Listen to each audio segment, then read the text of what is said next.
What's up, guys? It's Dano. Welcome back to Team Fortress 2. I figured that since my Beginner Starters Guide to Team Fortress 2 video seemed to get pretty popular, I thought I'd go more specific and go into each class individually, each game type individually. Just go a little bit more in depth so I can help my fellow players become the best they can. So I'm going to start off with the classes now. Each of the 9 classes is split into 3 categories, with of course 3 classes each. The first 3 are the offensive classes. That's the Scout, the Soldier, and the Pyro. The second 3 are the defensive classes: the Demo Man, the Heavy, and the Engineer. And then the final 3 are the support category, which is the Medic, the Sniper, and the Spy. I'm going to go from left to right here and start with the Scout. The Scout is the speedier character in the game. He can double jump. He runs at, I believe, double the speed of any other character. And when he captures points or pushes payload cards, he does it with the speed of 2 characters. So if the Scout is on a point, it acts as if there were 2 people on the point instead of just 1. As far as weaponry goes, the Scout has a basic scattergun, a basic pistol, and a basic bat. Nothing too special about him in terms of weapons, but as you play, you get more weapons that you can equip him with. I'll go over those more in depth later as you begin to see the Scout more in game. So what I'm going to do is just play a couple matches and you'll get to see what he's like. So the Scout is the fastest character in the game. He runs at, I believe, twice the speed as any other character in the game. And when he's capturing a point, it's as if the point is being captured by 2 people. So he captures with 2 times, I guess, capture rate, if you want to put it that way.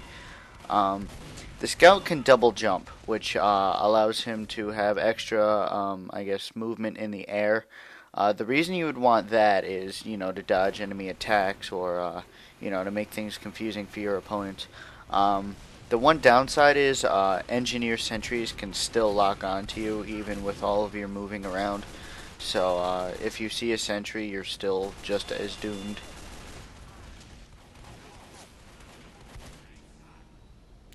Now, some of the other weapons that the Scout can hold are for the shotgun, for a scattergun.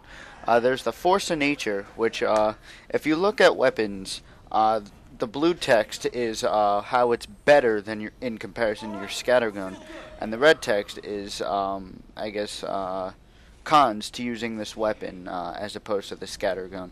So, using them is completely, preference, and they all have balancing acts of some kind. But the Force of Nature shoots 50% faster. It has recoil on both the target and the shooter. And there's 20% more bullets per shot. But it does 10% less damage. And its clip is 66% smaller. And then the Soda Popper is similar to the Force of Nature. It shoots faster. It reloads faster. Its clip is the same size as the Force of Nature. And it doesn't do any random critical hits. But this gun is special. If you have this gun out, as you run around, you get a meter that fills up. Here, I'll show it to you. And as the meter fills up, when it fills up, you do 1.5 times damage until the meter empties. So it's good to have. If you can time it correctly, it's deadly. Here's the Criticola instead of the pistol. With this, it's like a drink. There's another couple of weapons like this, but pretty much you drink it and you gain 25% movement speed, and any damage you do or take will be 1.5 times normal rate. And then in place of the bat, you get a few things. I'm going to let you explore what these are as you play the game. I'm just going to show you like one of them. My personal favorite, the Sandman. This you get by completing an achievement as the Scout. The alt fire, which means right click, it launches a baseball. The farther you are away from the person that you hit, the longer it stuns them, which means you can just go up to them and shoot them or hit them or do whatever, and they can't do anything about it.